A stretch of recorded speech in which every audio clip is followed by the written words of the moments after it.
Good evening, everyone. But I also must say good morning or good afternoon because it depends on where you're joining us from or if you're live or watching later. So this is your girl, Marcy Thomas, founder of Brown Girl Collective and the BGC Book Club. And I am just so excited to be here this evening with someone who is a legend in the game. I didn't tell her that, but she already knows.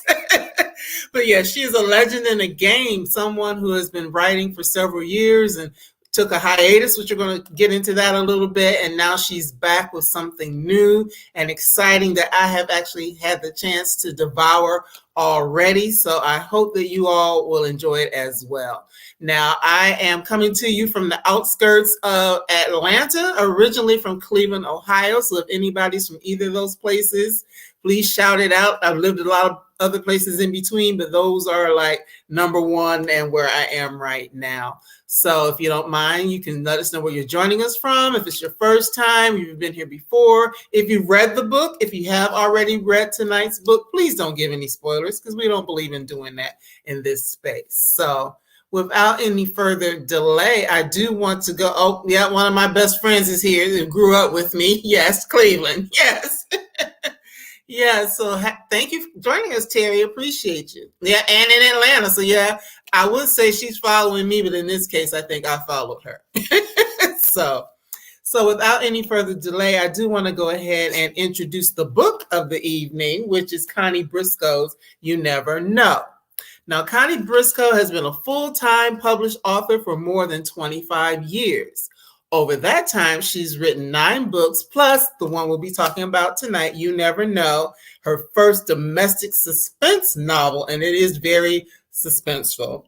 And she also, later this year, she has a photo essay book on stylish Black seniors called Stepping Out. That'll be coming out in the fall, and we'll talk about that a little bit later. Now, Connie's work has been published globally, hitting the bestseller list of the New York Times, Washington Post, USA Today, and Baltimore Sun, amongst many other publications. She has been featured in numerous articles and profiles and on television programs such as Good Morning America. Now, she was born with a mild hearing impairment, but has never let that hold her back. After progressively losing more of her hearing several years ago, she had a cochlear implant that restored much of what she had lost. She believes that the challenges of dealing with hearing loss help make her stronger, more resilient, and more determined to reach her goals. She enjoys reading, crafting, jewelry, and traveling in her spare time. And without any further delay, let's welcome the Connie Briscoe. Welcome. Thank you. Thank you for having me. Yes, I am really glad to have you here because, as I said earlier, and I can kind of see you smiling, you are a legend in the game. Yes, I am. Yeah, so it's definitely an honor to have someone of your talent and substance with us. So appreciate that. Thank you. Yes. So now I mentioned earlier, and you and I talked about it a little bit before you came online, that it's been a while since you published your last book. At least 10 years. Okay. I published my last book. I can't even remember the name of it. I know it was Sisters and Husbands and Can't Get Enough. But yeah, after I published those novels, the last novel about 10 years ago, I had a couple of tragic things happen. Both of my parents died just before those last 2 novels came out. Not right together, but one after the other, 5 years apart. I was very close to my parents, and they were a lot of the inspiration for me to write. And so when that happened, I think I wrote 1 or 2 more novels, and then I just decided I needed a break. I needed to change. I needed to reflect on some of the things that were happening, what I wanted to do next. I also had younger children then, and so I decided it would be a good time to focus on them, 2 adopted children who needed my attention. And so I focused on that. And it was a good period. Fortunately, I was very fortunate in that my parents, our parents, I have one sister, left us with a little bit of money. So I wasn't as dependent on, and mostly in the state of real estate. So we had a lot of real estate that we could sell. So I wasn't as dependent on the writing income. and it allowed me to take a much needed break that I needed. My husband had um, some medical issues, and so we were able to focus on those. A lot was happening. I needed the break, and then but if it's in you, it's got to come out. Right. Writer, born and bred, and so eventually I just had to come back to writing. But I knew it was going to have to be something different. I didn't want to go back into my earlier novels where there some people call them romantic, but they're not romantic in the traditional Avon kind of sense of romance. I consider them more relationship novels because they're about sophisticated relationships, romantic relationships among black men and women. So I needed a change from that. Not only because that I think that type of that genre, if you could call it that sister girl chick lit kind of thing, was kind of diminishing, Mhm. and mysteries were starting to flower. So that sort of led to me dropping these pure relationship novels and combining some of that aspect, the romance and the relationship, with suspense. And that led to You Never Know. Yes, and You Never Know is a perfect title. You never know. You never know who you're sleeping next to. Right. Yeah, for that reason and other reasons as well, because you never know who Yes. actually did what happens in the book. Yes. Okay. Yeah. Yes, so Yes. it's Yeah. a couple of things, as we were talking about before we came on, as I was reading it, and I told you, I was like, So for anyone who has not had an opportunity to read it yet, this really hasn't been out, maybe a couple of weeks, 2 or 3 weeks, not that long. So, No. you may not have It had a came chance. out April 14th, I think it was. Oh, okay. So actually, is Or it March, well, I mean, April March 14th. 14th? So March 14th. So Yeah. yeah, about 2, 3 weeks. So it Yes. has for some people. See, I read a book a week, and quite honestly, I will admit I do audios as well because doing something every week is kind of hard to like read all of the time. Physically read. But yes, it's a really good book. It is Thank you. suspenseful. Now, domestic suspense is what it was called, and I had never heard of specifically domestic suspense as a genre. So, what exactly is that for those who may not have read your book yet? Well, a lot of the new suspense written by women, I would consider domestic suspense. It might not always be labeled that way, but what I think of it as is suspense with a romantic element or an element domestic. It's an element. Mhm. It's suspense that takes place in the home. It can be in a relationship. It doesn't have to be a romantic relationship. It could be some other kind of domestic situation. But that's how I think of it. For example, the big title, the one that started the spread of the genre, the excitement about it was Gone Girl. Oh, But okay. people don't label it domestic suspense, but it is about suspense within a relationship. And you've had a slew of novels coming out following that. So yeah, that's what I consider domestic suspense.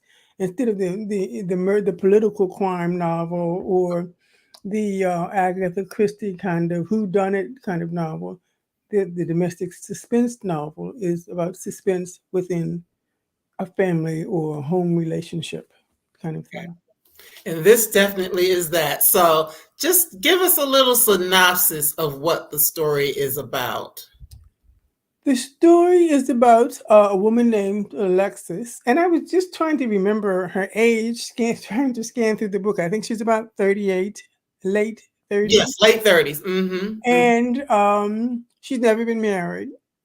She's hearing impaired and does speak somewhat in sign language, and she's at a party with a friend of hers, a work party, a work gathering, and during that gathering she meets who she later comes to believe very quickly is the man of her dreams. He's an attorney. He's very attractive. He's very successful, and he's fixed on her. He dotes on her, and so she thinks she's met the man of her dreams.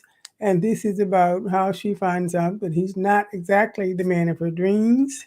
He's nothing like the man of her dreams. He gets her caught up in some pretty sticky situations. And it's really about how she gets herself out of that situation, as well as situations with ex boyfriends, a creepy neighbor, that kind of thing. Doing the, I should, to back up a little bit, during the epilogue, she is attacked by someone while home alone at night.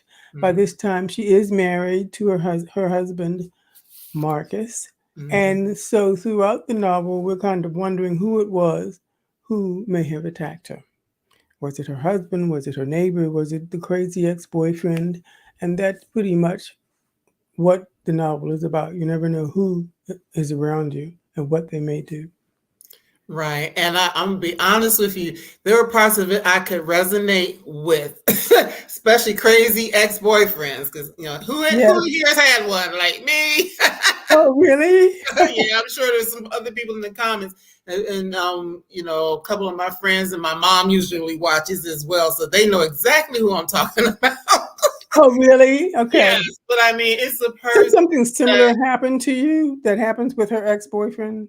yeah, I mean, just somebody who doesn't want to let go, just calling and showing up in places that you didn't ask them to show up. So Stalking you. yeah, stalking me pretty much. I Yeah, think that we've all been through that in some way or yeah, another. yeah. Yeah, people always say that we're the ones who are crazy, but no, it's Mm, not always us. no, no, it's Mhm. those people who have a hard time with letting go. They Yes, feel like once they were with you, they should always be able to be with you, regardless of their behavior. they own you. They think they pretty much own you. Yes. Hmm. Actually, that scene that you're talking about in the novel, something similar actually happened to me. So Mm, I'm basing it on reality. It's something that I've thought about writing, including in previous novels, but I didn't because it was a pretty traumatic episode or event in my life, and I had to be far enough away from it. I mean, it happened years ago, but you mm, never forget something like that.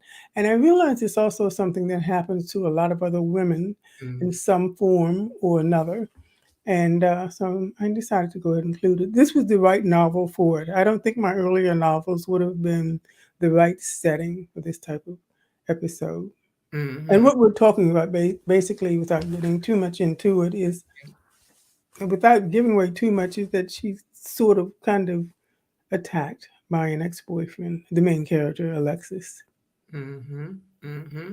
Yes, and it's just something. There's so many things. Well, number one, this character is hearing impaired, Yes, so there's the similarity, in your life as well. exactly. Hmm. And it just really made me think about something. Just as women who might be differently abled, Okay. for a variety of ways, is differently able. Sometimes it may be something that's real, and sometimes it just they may perceive themselves to be differently able, whether they look different or just show up differently in the world, and how that shows up in relationships as people are dealing with that, how they perceive themselves, and sometimes how others perceive them.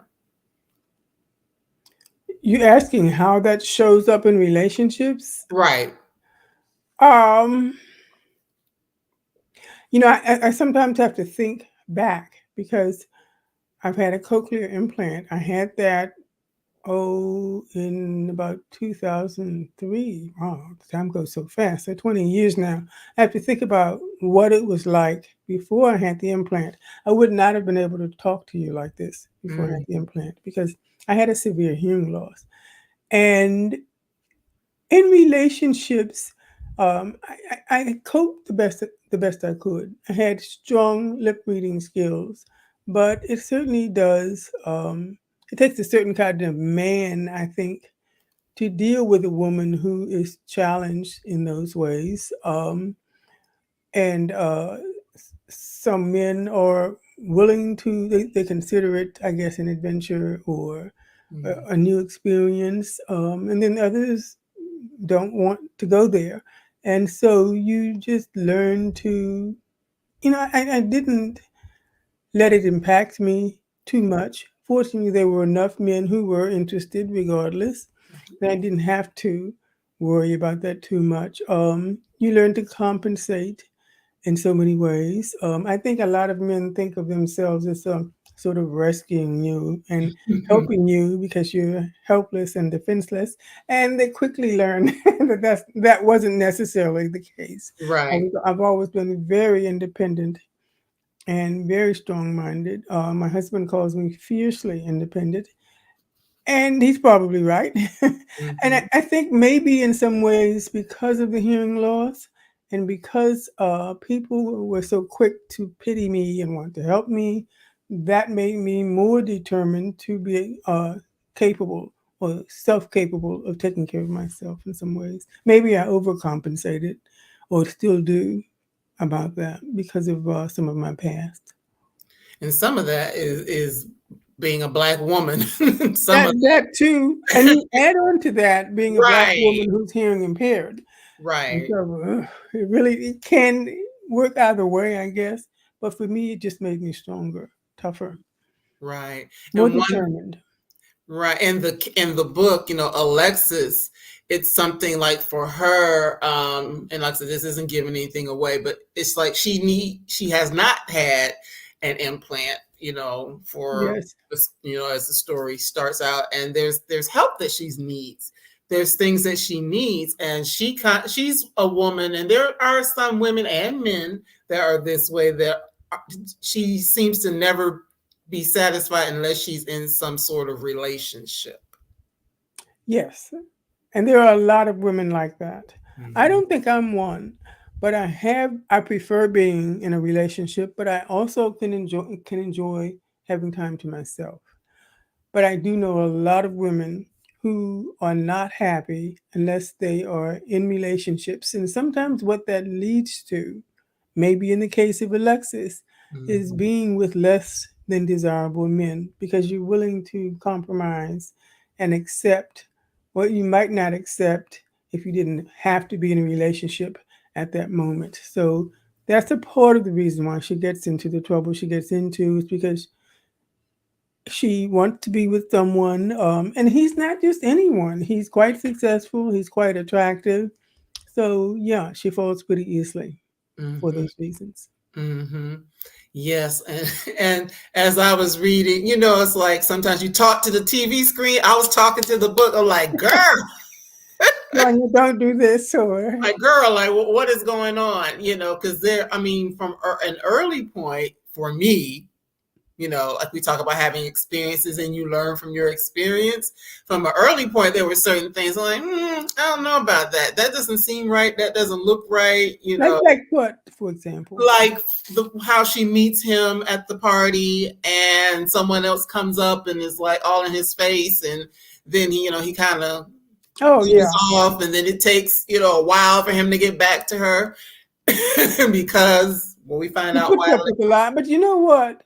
Too many women do put up with a lot, or more than she should, and too many men, because women put up with so much, too many men think they can get away with these things. And I have had others say, well, she's too, I don't know, want to use the word vulnerable, or she's too easy, or getting herself into situations that she shouldn't. But a lot of women do that. Right. I agree. I think most of us, even those of us who consider ourselves strong and independent, have probably found ourselves in situations that we look back and wish that we hadn't gotten into, because Mm, we think we were foolish for getting into them. But that's how you learn and become a better right. person. Hopefully, you learn and become a better person, and it doesn't happen again. Right, because as I was, relaying some of the experiences, as I was reading, people will say triggering. I know that's a word that people use. I wasn't Mhm. triggered from the standpoint of like, oh my God, I need to go talk to someone, but just the memory, things triggered memories. And it's like, yeah, Memories, yes. if somebody came to me with that same type of energy now, it wouldn't work. Exactly. You've learned from your past mistakes. Yeah. Yes, exactly. And hopefully Alexis does too. Yeah. Takes her a while, but Yeah, it takes her a while. She gets there.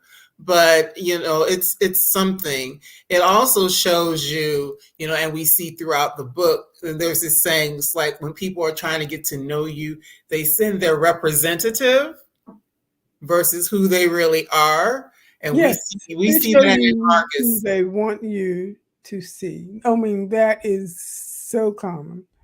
It happens so often. And I really don't know how you get around that because when you are dating someone initially, they're going to show you who they want you to see. And this might be a good rationale for not having fast, short relationships before you make a serious commitment.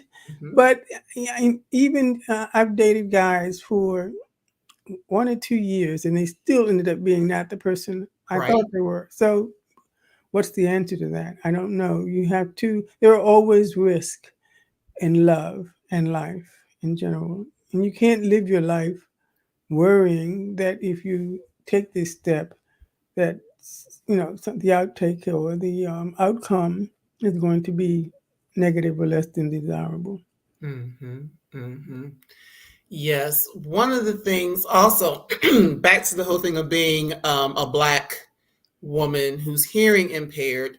One of the things that comes up as she gets into this relationship with Marcus, and they're trying to decide what they're going to do in terms of family, because he already has children and things like Yes. that, of whether or not she wants to be a mother. That comes up, and I That found comes it up a lot. right, and I found Even with the previous relationship, it came up. Yes. Right, right. But I found it interesting because it's something that I would have never thought of. The fact that when she's thinking about becoming a mother, she's thinking about, of course, being a black mother of a daughter or a son. But then also the fact, I guess, in her case, her impairment is hereditary, so she's concerned about the possibilities passing it along to a child, and that impacts her desire to have children initially. Yeah. That is the dilemma she's facing. In that it's difficult enough bringing a black child, male or female, but particularly I think male, into this world and teaching them how to cope and keep themselves safe. We have to give them special lessons. I have a son. Mm-hmm. He's 29 now, and that is a constant worry. It was particularly a worry that he might be stopped by the wrong police officer. If this is PG County, which had some serious problems at one time, they're much better now. Um, so that was a constant worry when he was younger. Now that he's older, there's a little bit less worry because he knows how to comport himself simply from being taught by his parents, but also the maturity that comes with being almost 30 years old. But that's something that all Black mothers and fathers have Mm-hmm. to deal with their young Black children. But you add on to that the deafness, and it becomes even more of a problem because we if you say you're black and you get stopped by the wrong cop and you can't hear, that Mm. throws an additional problem into the scenario.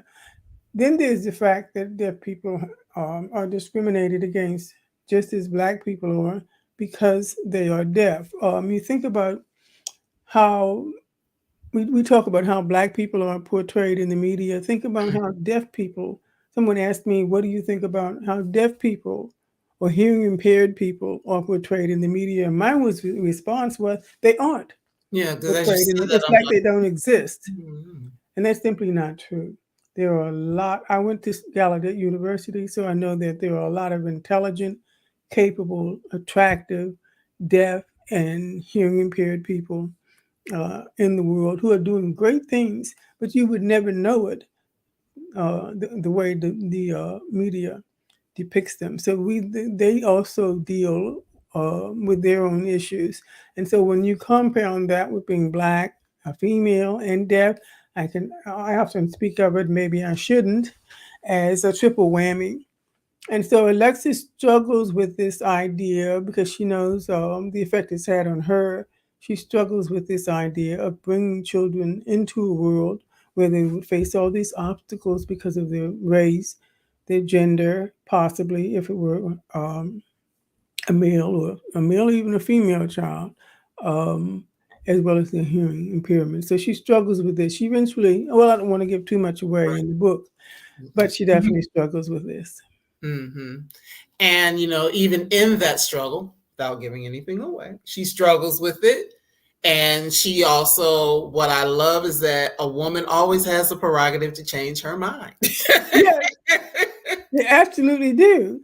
And I think in a lot of ways, those situations, particularly that situation, the choice of having children or not, is a complex one that we deal with that men don't have to deal with. So they can't be the judge and jury in terms of the decisions that we make because, and I mean, they're there, we need them there, but in the end, it's us who has to carry the child and us who has to deal with the ramifications of that. And in too many relationships, unfortunately, it's the mother who's left raising the child.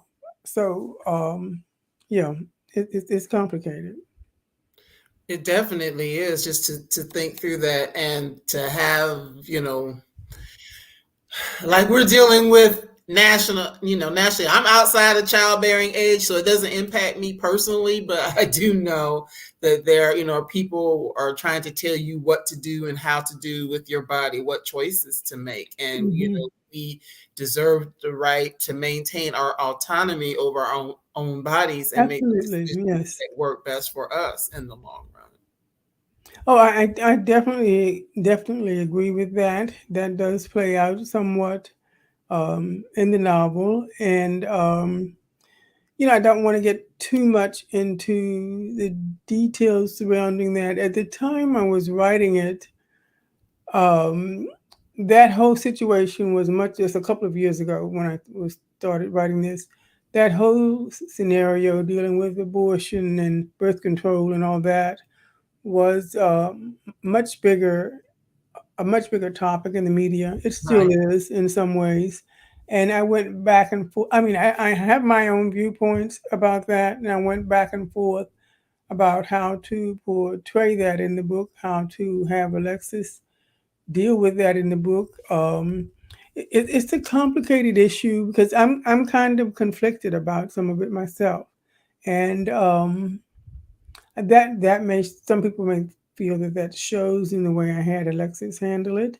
Um, but in the end, I agree with what you're saying. I think every situation is so different, so Right. unique. So every situation, there's no one right way to deal with issues of abortion and child rearing and parenting.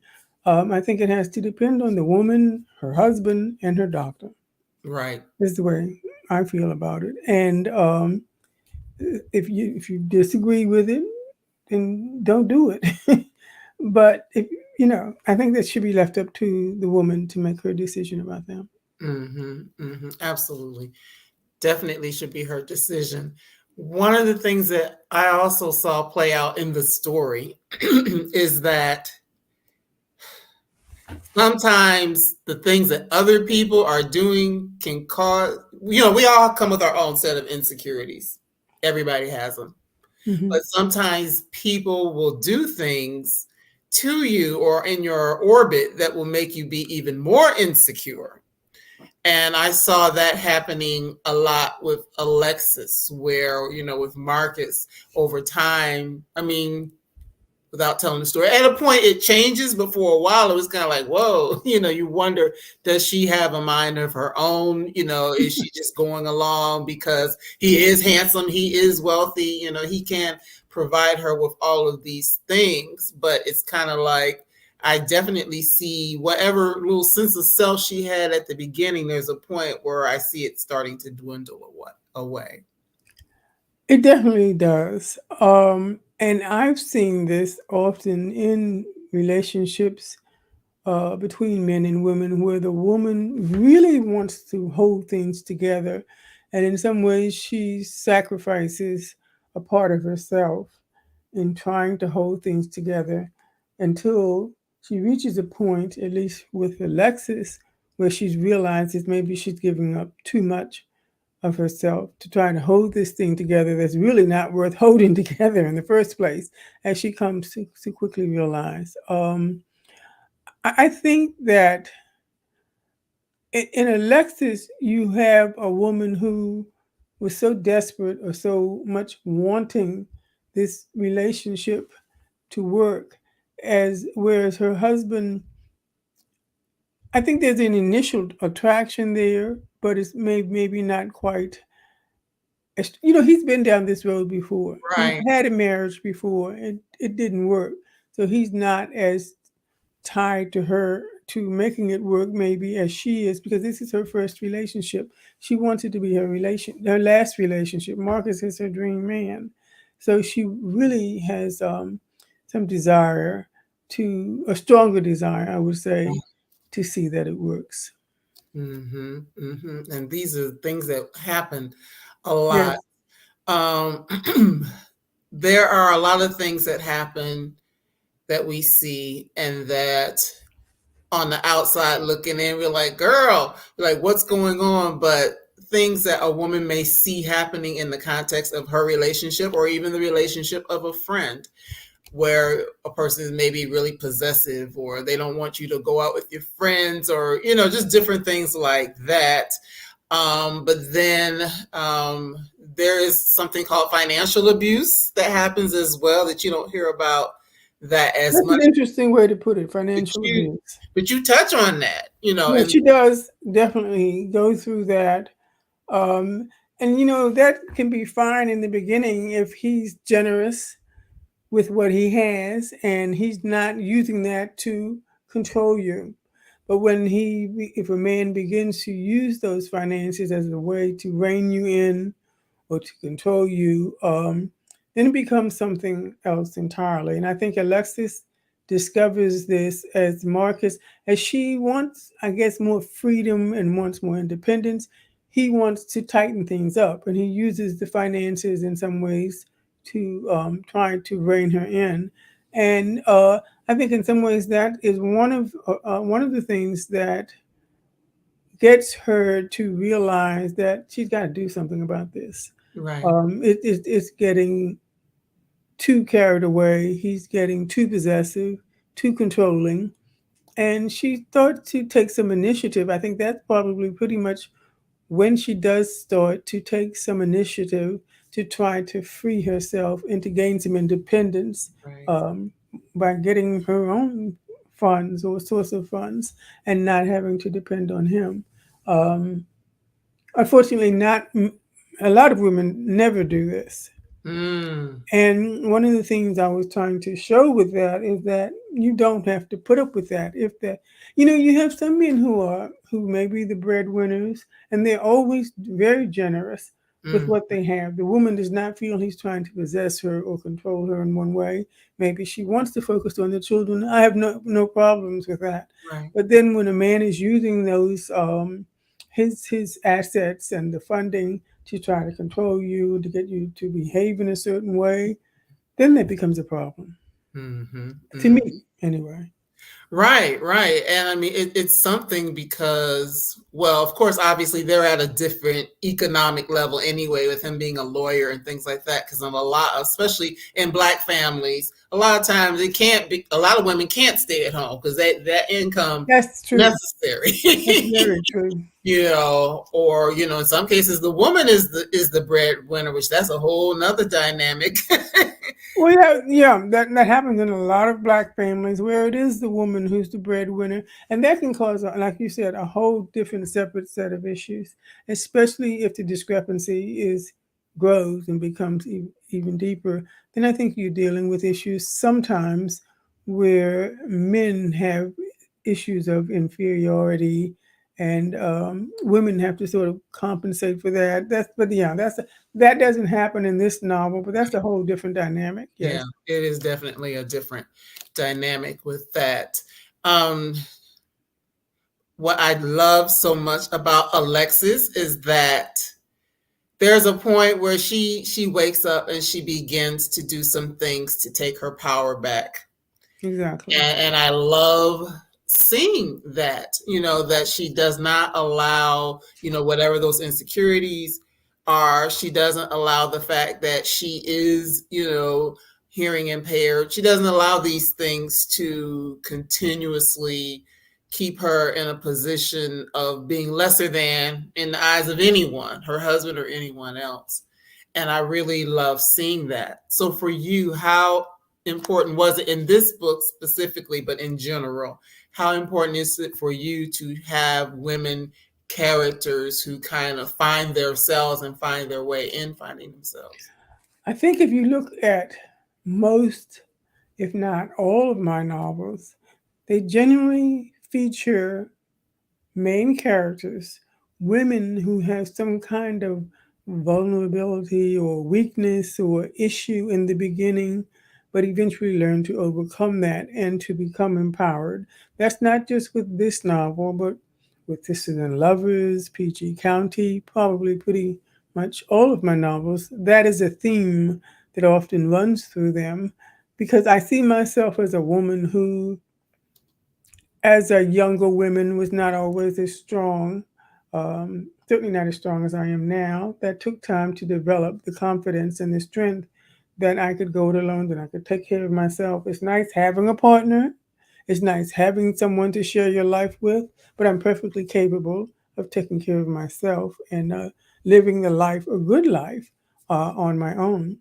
And I think that for a lot of women, as we talked about earlier, they think they need a man in their lives to be fulfilled. But if it's the wrong man, maybe you're better off without a man in your life to be fulfilled. So this is kind of a theme running through all of my novels pretty much. It is definitely probably the most prevalent or noticeable in You Never Know, because Alexis, in addition to being a black woman who wants a man, she's also hearing impaired. So that there's that extra layer of being vulnerable and perhaps needing someone to help her get through life and manage life. And she starts out weak and not weak, but needy in this Right, story, in needy, this sense, I definitely guess needy. you would say.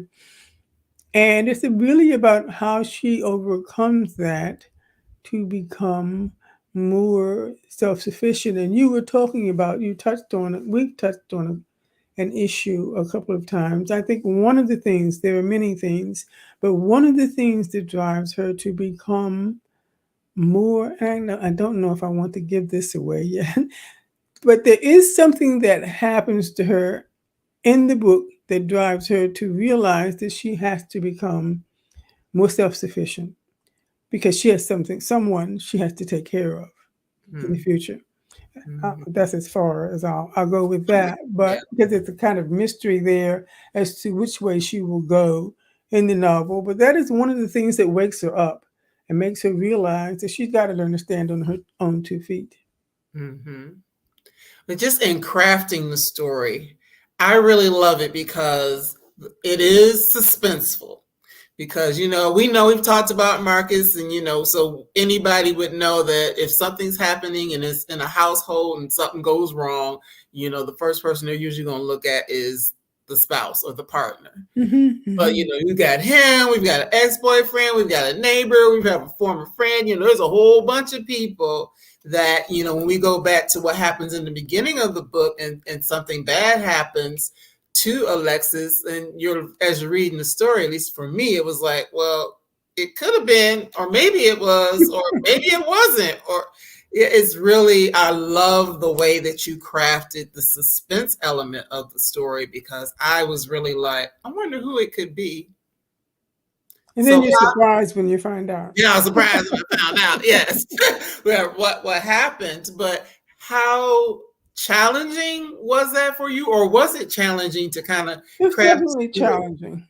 Yeah. Definitely challenging. It didn't come to me right away. Okay. I went through the task of trying to figure out, I didn't know who was going to be the culprit Okay.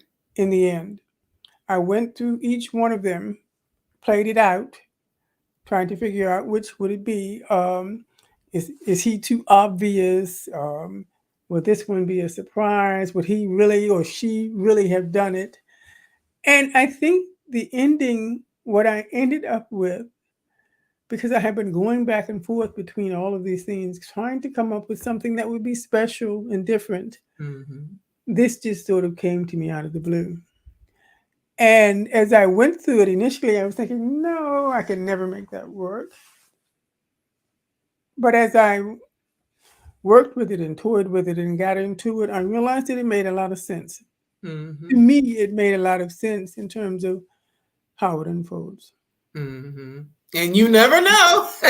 You never know. You You never never know. know who it's going to end up being. But yeah, it was just like I said, as I was reading, it's like, wow, okay, it really had me going, and it's like I had to go back and look. Me like, wait a minute, did what? Is that what happened? I knew people were going to do that. That's why I had to be sure I dotted all my I's and crossed all my T's and made sure everything made sense. If people went back and say, well, how did that happen? I want to be sure. And that's the thing about mystery and suspense that you don't have to deal with in pure relationship or romance novels. You have to be very careful about plotting and planting your clues, Mm-hmm. about planting red herrings, which are really false clues to Mm-hmm. mislead the reader. But all of this makes the novel more exciting. And you have to, I read books, I watched videos about how it is you go about planting these things to make things more suspenseful. And also because you have to, in the end, for every clue or red herring you plant, it has to make sense in the end. It Mm-hmm. has to, people have to understand or believe that what you did makes sense. Mm-hmm. So that was the challenge that I faced in terms of writing this novel that I had never had to face before in terms of relationship novels. Relationship novels were, I don't want to say easy, nothing, writing is never easy. Right. But a lot of those novels were based on the life I was living, the lives that my friends were living, family was living. And so it was a lot easier to write because I was just telling the story. I Mm-hmm. didn't have to learn about how to craft um, specifically a mystery or suspense novel, which I'm always challenging myself. I found it exciting to learn something new, especially after having written, I guess, 9 novels or 9 books prior to that. I needed a new challenge. I needed something to whet my appetite to get me excited about writing again. So, for people who might be interested in trying different genres and things like that, who are writers, was there a specific like courses that you went through, or just the books that you read? 'Cause I know there are all kinds of things out here for writers. What kinds of tools and resources did you use to help you kind of learn? Everything. Okay. Books, online websites. One of the things, there are a number of suspense or mystery writers on Masterclass. I don't know if you've ever taken classes on Masterclass. You sign up, you pay a fee, and you Mm, can take classes in all of their hundreds of classes, probably hundreds of classes. And there are some really top mystery writers on there, including Walter Mosley and mm, others who give advice. They don't give away enough to teach you everything, but they certainly get you started. And then you have to go on and do the research yourself in terms of books. I didn't take any classes specifically in this genre. A lot of the way that I learned to write really was reading. mm, I mean, I've always read suspense novels and mystery novels from the time from Nancy Drew to Agatha Christie, and on up. And so I've always loved them, and I understood how clues were. I had a rough understanding of how clues were plotted throughout the novel. Agatha Christie, they say, wrote 80 books. Well, wow. I probably read 60 of them, and by the time you read 10, 15, 20 of them, I could pick out who the murderer was going to be Okay. by midway through the book. It's Okay. because I understood how she structured the novel. And that was a big help in terms of learning how to structure. So, the best thing you can do if you want to write suspense or mystery is read what you want to write. And that applies to any genre. Mm, Read what you want to write, take it mm, apart, figure out what the the writer was doing, how he did something things or she did certain things. Um, that would be the number one way to learn about how to write a specific type of novel. Well, thank you for sharing that because I know that there are people, even if they're watching now, they may watch later that are interested in writing. And, just I love seeing people branch out and do something different, to, stretch the instrument in new and different ways. I think that's pretty awesome. And you And mentioned, mysteries and suspense are hot right now, though in the way that relationship novels were back in the 1990s. The chick lit, and for us, it was the sister girl novels, were really hot in the 1990s and the early part of the 2000s. And so now I think suspense has taken that over. So there are a lot more people getting into it now. yes, actually, I've had Wanda Morris on here a couple times, and Okay. that's what she writes. So she's a new writer, but yeah, she's in that genre, and she's a, a, a lawyer, so she can look at things from that perspective as well. Oh, yeah, that's interesting. Yeah. She's So lucky. that's pretty neat that she's able to do that, and I'm glad to see you branching out and doing something different as well. But actually, we're getting close to time, so I do want to ask you about the book that you have coming out later this year, Stepping Out, because Yes. that's something different for you as well, isn't it? Yes, this is actually nonfiction. It will be my second nonfiction book. The first one being a book that I wrote with a photographer, Michael Cunningham, um, some time ago. And this new book, Stepping Out, is also with a photographer. His name is Milton Washington. He's a phenomenal photographer, and he works mainly with an iPhone. He takes amazing photographs with an iPhone, and he will be photographing stylish black men and women. And they're not just stylish; they're different. They go all out there. Some of them, in terms of their style and what they wear. Um, You've seen them on Instagram, most likely. A lot of the ones you've seen on Instagram appear in the book. It's where I got the idea for the book. I thought, there's all these black and white people on Instagram and other social media showing off their sense of style, their flair for style.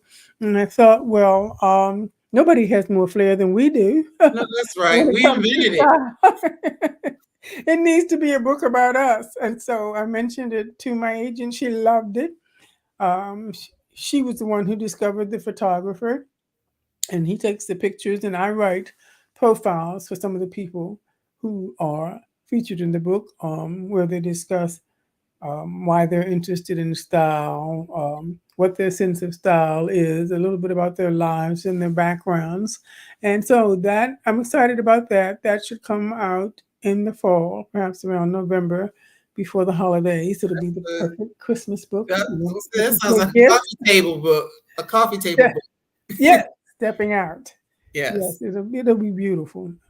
Yes, I'm looking forward to that, and I know my mom will too. As I mentioned, she is a stylish black Well, senior, she should appreciate it. so Yes. yes, I know she will appreciate seeing that as well. So I know that you are on letting people know what's going on with You Never Know, and you're doing a lot of promos and things like that. Is there any place in particular that we can be on the lookout for you, whether it's on television or any events or things like that? A lot of my touring was done over the past few weeks.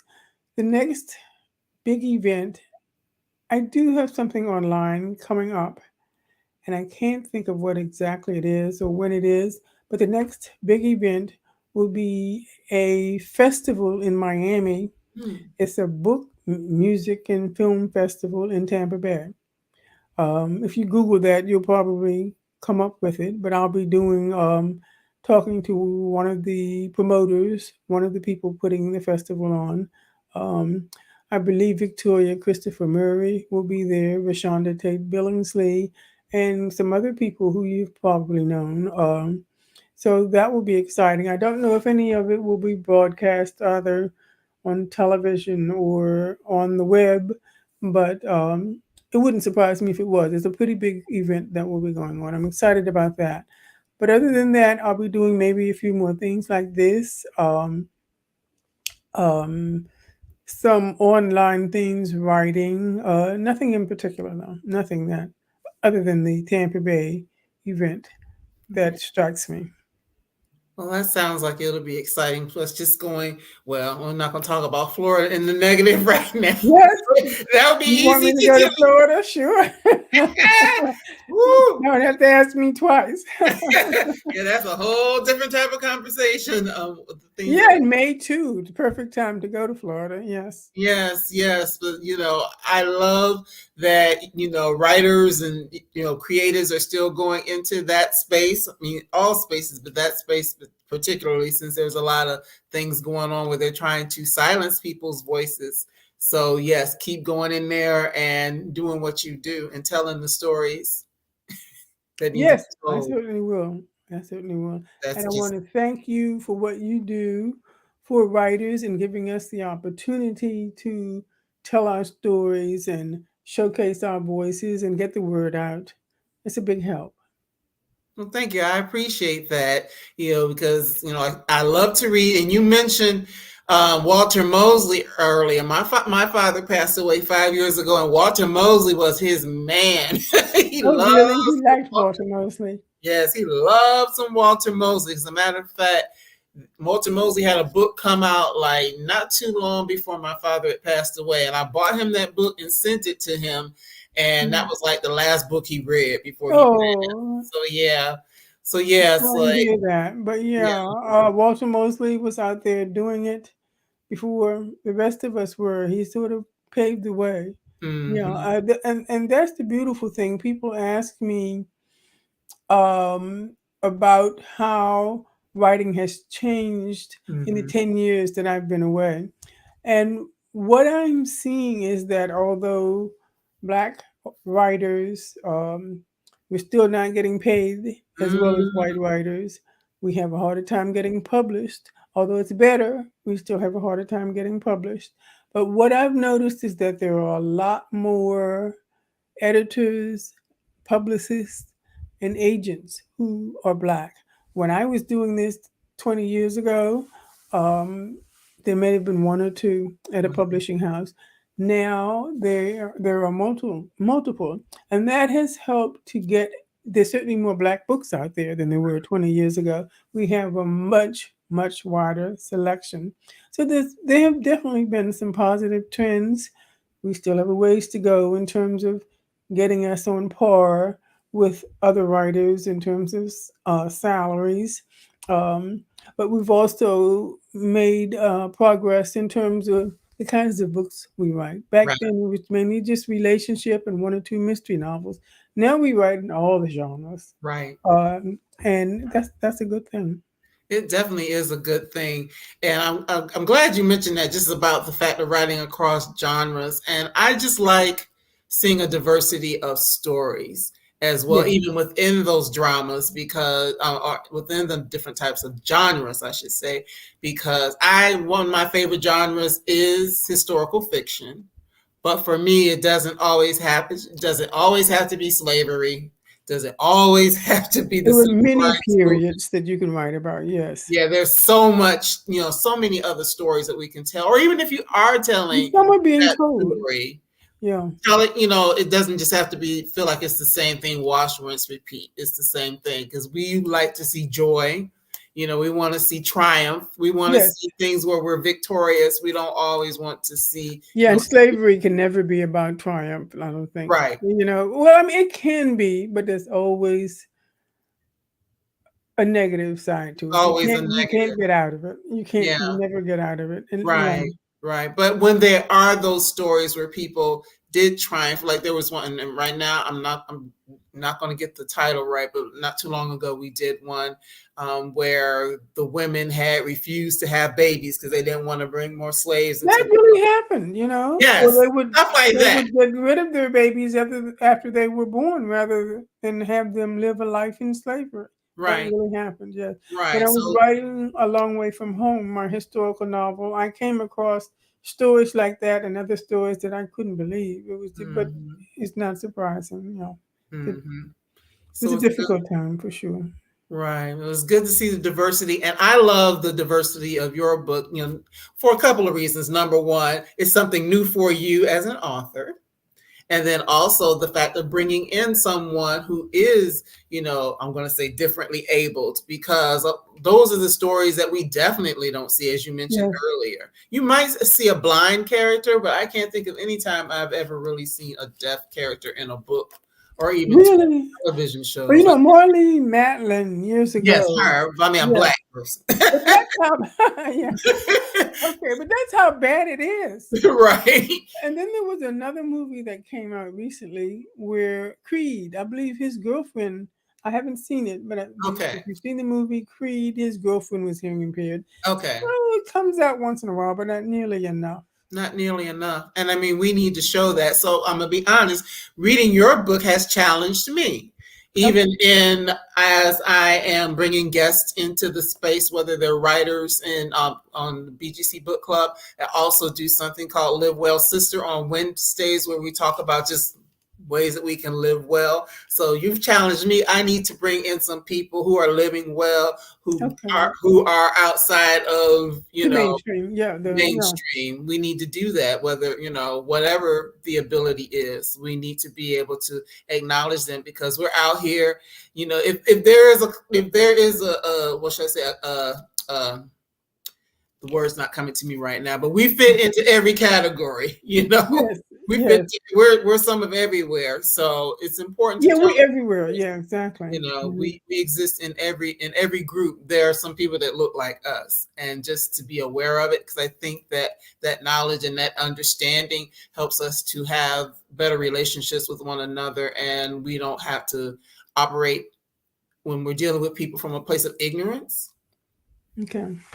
We can know a little bit more if we actually see people who You are have to be open to, yes, approaching it, to teaching yourself right. to about what's going on. Yes. Right. And this is a place to learn. And I appreciate you. So we are at time, Connie. So I really do appreciate the fact that you came here. You're Sure. appreciative of me. I'm appreciative of you, because I'm like, Connie Briscoe. Oh, No, I'm happy to be here. I want to thank you for having me. I've enjoyed the discussion. yes, yes. And I definitely look forward to the book that's coming out in the fall. So I already know I'm going to Yeah, probably get maybe I my can come mom. back when that comes out and I can show you the pictures. Yes, yes. Oh, yes. We need to connect. Definitely, we can talk about, or some of the stories or the things that stuck Okay. out to you in that process. Because I can hit all of them here. We'll definitely find a place to fit you in, and invite you Okay, good. back. So, Okay, good. all right. So I'm going to let you go so I can announce the next couple of weeks. But thank you so much again for your time, and I look forward to You're talking welcome. to you again. Happy to be here. All right. Thank you. Thank Bye you. bye. Bye bye.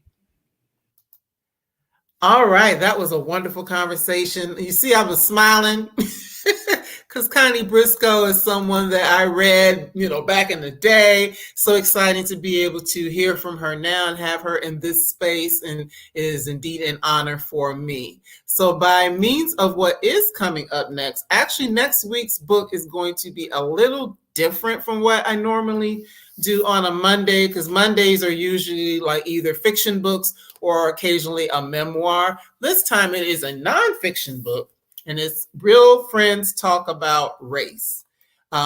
We have to do this because this is when the authors are available to come and talk to us. It's basically a young Black woman from Africa and a young white woman from the United States who are met at an event. They became friends, started a podcast called the Kinswomen Podcast, where they talk about race and relationships. So we're going to have, and friendships. So we're going to have them come on next week to talk about that. So it's Isu Mukan Tabana. I'm gonna have to pronounce that so I can say that a little more smoothly. But that's the Black sister, and then Hannah Summerhill. So they'll be here next week, and then in 2 weeks we will have Diane Marie Brown will be on to talk about Black Candle women.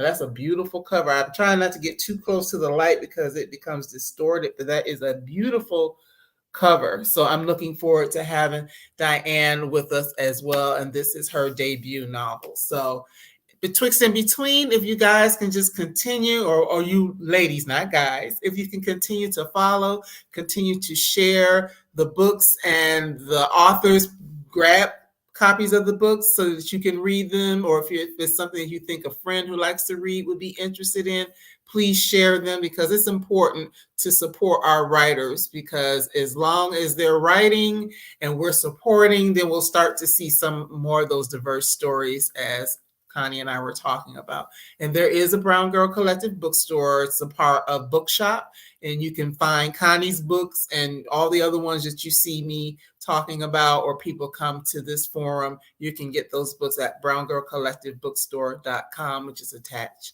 to Bookshop. So that's all I have for tonight. Thank you, everyone, for joining. I appreciate your time as always, and I look forward to seeing you again next week. Take care. Have a good one. Bye-bye.